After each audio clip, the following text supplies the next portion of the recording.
Hello! నమస్తే. Welcome back to my channel Chandana DIYs. ఎలా ఉన్నారండి అందరూ? బాగున్నారని అనుకుంటున్నాను.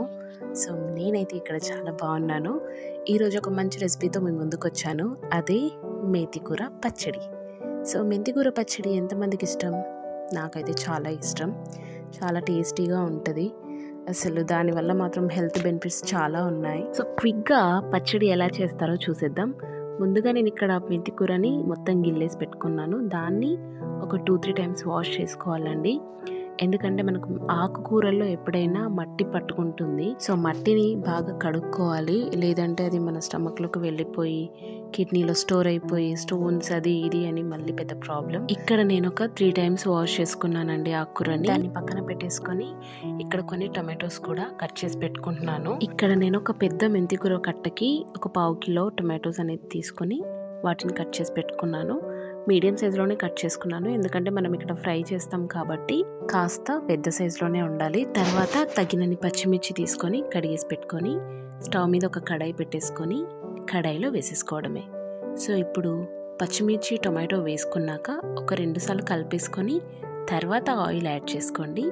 అదే ఆయిల్ యాడ్ చేసుకున్నాక మళ్ళీ ఒకసారి కలిపేసుకొని దాంట్లోనే జీలకర్ర, పసుపు, కొంచెం అల్లం వెల్లుల్లి పేస్ట్, అలాగే ఒక చిన్న నిమ్మకాయ సైజ్ అంతా చింతపండు వేసుకొని కలిపేసుకోండి. చింతపండు మెత్తబడిపోయాక తర్వాత చివరగా మెంతికూర ఆకు వేసుకొని కలిపేసుకోవాలి. సో మెంతికూర ఇక్కడ నాకు ఎక్కువ అయిపోయింది కాబట్టి అప్పుడే కలపలేదు. కొద్దిగా ఉడికాక కలిపేసుకున్నాను. ఉడికితే ఆకుకూర తగ్గిపోతుంది కదా. సో అప్పుడు కలిపేసుకొని మళ్ళీ ఒక 2-3 నిమిషాలు ఉడికించేసుకున్నాను అనమాట.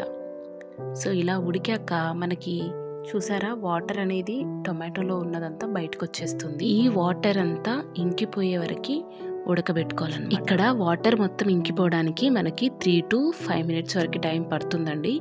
సో ఈ వాటర్ అంతా ఇంకిపోయాకే మనకి పచ్చడి అనేది కొంచెం బాగా వస్తుంది. లేదంటే వాటరీగా ఉంటుంది. అందుకని వాటర్ అంతా పోయేదాకా మనం ఫ్రై చేసుకోవాలి కాసేపు. సో ఇప్పుడు చూసారా ఇక్కడ మొత్తం వాటర్ అంతా వెళ్ళిపోయింది. దీన్ని స్టవ్ ఆఫ్ చేసేసి చల్లారబెట్టుకొని మనం మిక్సీలోకి తీసుకొని మిక్సీ పట్టేసుకోవాలి. ఎప్పుడైనా నేను పచ్చళ్ళలోకి ఇలా లావుగా ఉన్న ఉప్పునే వాడతానండి. సో మీరు కూడా ట్రై చేయండి, టేస్ట్ బాగుంటుంది. మిక్సీ పట్టేశాను. మన పచ్చడి అనేది రెడీ అయిపోయింది. యమ్మీగా ఉండే మెంతికూర పచ్చడి వేడి అన్నంలోకి చాలా బాగుంటుంది. వీడియో నచ్చింది అనుకుంటున్నాను. నచ్చితే like, share, subscribe to my channel. Thank you for watching.